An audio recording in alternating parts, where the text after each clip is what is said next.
अस्सलाम वालेकुम। तो आज सुबह उठने के साथ ही सबसे पहले मैंने अपने बालों में अच्छे से ऑयल लगाया और उसके बाद मैंने नाश्ता किया। नाश्ते में बना था आज चीला और चाय। नाश्ता करने के बाद हम तैयार हो गए क्योंकि आज हमने जाना था शॉपिंग करने के लिए बाज़ार। तो यहाँ पर हम तैयार हो गए और हम निकल गए बाज़ार के लिए।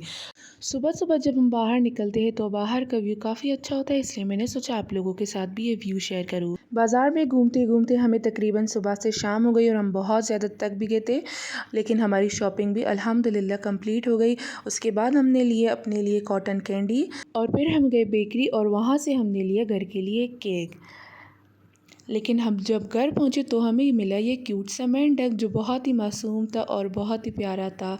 उसके बाद हमने शाम की कॉफ़ी भी और पिज़्ज़ा सैंडविच खाया। रात के खाने में आज बन रहा था पुलाव, बहुत ही मज़ेदार था। उसके बाद हमने रात का खाना खाया। रात को हमने केक की कटिंग की और केक खाया। तो यही था मेरा आज का व्लॉग। अल्लाह हाफ़िज़।